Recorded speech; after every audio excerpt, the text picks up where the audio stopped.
Bem, continuando então aqui a aula sobre ciclos econômicos na abordagem keynesiana, nós podemos obter uma análise alternativa, a que foi vista no vídeo anterior, para o comportamento cíclico da economia, que é um modelo de multiplicador acelerador. Esse modelo diz que o investimento é determinado de acordo com a variação do produto do período anterior. Então, variando o produto no período anterior, essa variação determina o nível de investimento. Quer dizer, nós temos isso aqui. O investimento pode ser definido dessa seguinte forma. O I0, que é o investimento inicial, investimento autônomo, né?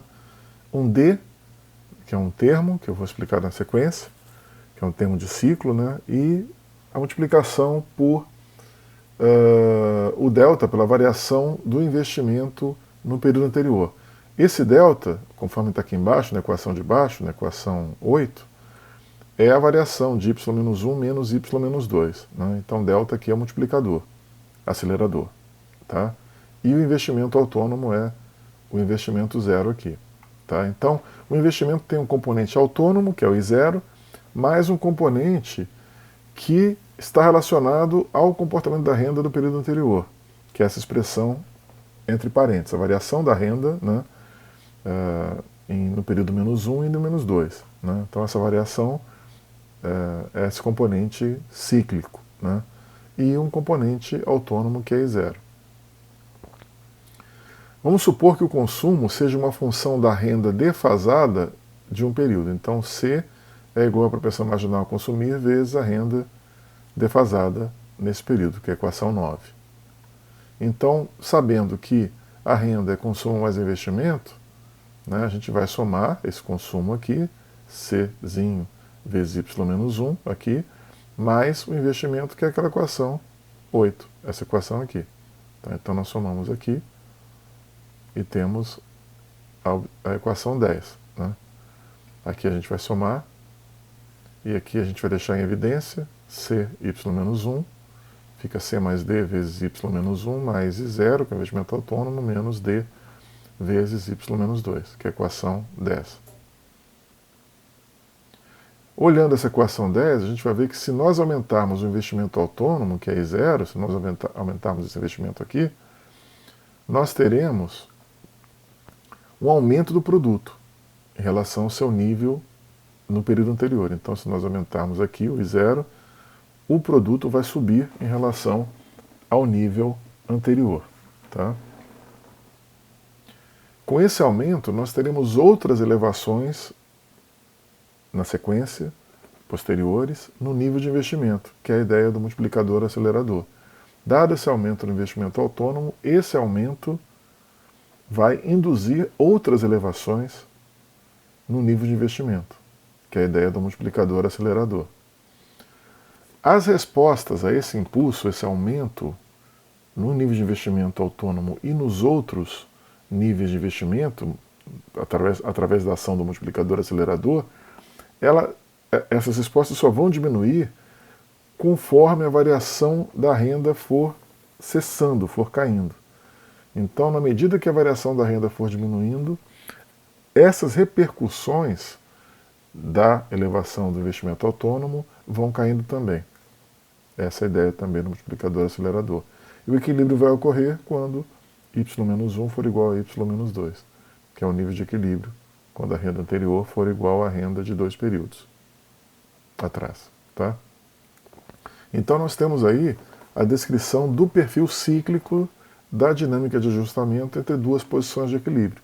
Não é, como a gente falou no vídeo anterior, a transição entre duas posições de equilíbrio da renda, essa transição não é suave, não é automática nem suave. Ela envolve ajustamento, envolve uma característica cíclica. A abordagem keynesiana dos ciclos econômicos concentra-se nas variações do investimento que são provocadas pelas mudanças de animal spirits dos empresários. Quer dizer, os empresários, eles, com seu otimismo espontâneo, à medida que esse estado de confiança, ou os estados de confiança dos empresários vão se alterando, esses estados vão provocando variações nos níveis de investimento. Então, né, essas variações vão gerar os ciclos. Então, dado uma queda na eficiência marginal do capital, o que vai acontecer é uma redução forte no investimento autônomo no I0. E essa redução vai causar, no modelo ISLM, né, um nível de investimento menor. Vai reduzir o nível de investimento no ISLM, que vai cair para qualquer valor da taxa de juros. Quer dizer, a curva IS vai se retrair. A curva IS se retrai. A LM fica constante. Isso aconteceu, por exemplo, depois do crash da Bolsa de Nova York nos anos 30. Né? Aconteceu também na crise financeira de 2008, 2009. Aconteceu também na pandemia. Né? Vários momentos em que a eficiência marginal do capital caiu, os animal spirits se retraíram e o investimento caiu também, provocando um ciclo recessivo, ou, no caso do crash da Bolsa de Nova York nos anos 30, um ciclo depressivo. O consumo autônomo também caiu fortemente lá nos anos 30 por causa da forte inibição da riqueza das famílias e das empresas. Quer dizer, a riqueza das famílias e das empresas se reduziu, caiu fortemente.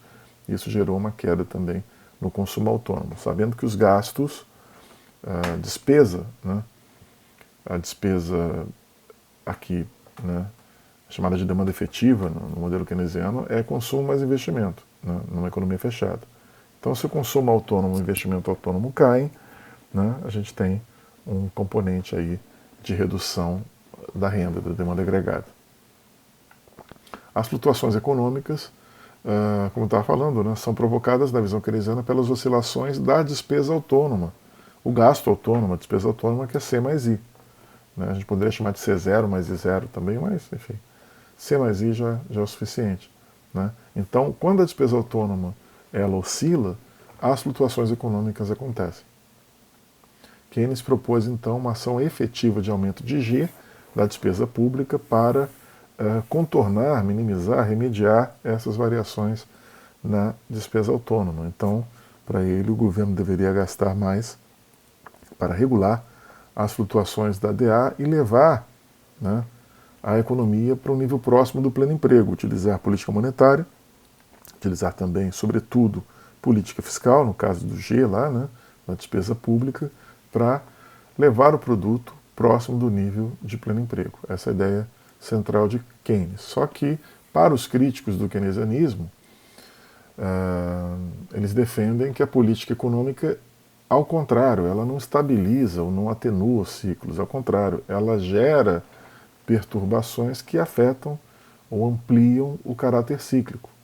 Então ela gera volatilidade nos ciclos, não gera uma atenuação, uma suavização dos ciclos, né, da trajetória dos ciclos. Ela gera, na verdade, perturbações que acentuam o caráter cíclico da atividade econômica. Então, ao invés de estabilizá-los, as intervenções governamentais geram instabilidade econômica na visão dos críticos do keynesianismo. O principal deles foi Milton Friedman, que foi o principal defensor desse ponto de vista. Ele afirmou no livro História Monetária dos Estados Unidos, ele afirmou que o Fed, Federal Reserve, que é o Banco Central norte-americano, foi o principal responsável por erros da política monetária e que causaram esses erros à Grande Depressão dos anos 30. Friedman afirmou que o controle monetário excessivo do Fed nos anos 30 e também a falta de ações também por parte do Fed para minimizar ou impedir as falências bancárias aprofundaram a crise dos anos 30. No próximo vídeo, o terceiro vídeo dessa série aqui sobre ciclos econômicos, nós vamos ver a visão novoclássica, né? E os novos clássicos e também ciclos econômicos reais, os Real Business Cycles. No próximo vídeo, então, nós veremos isso.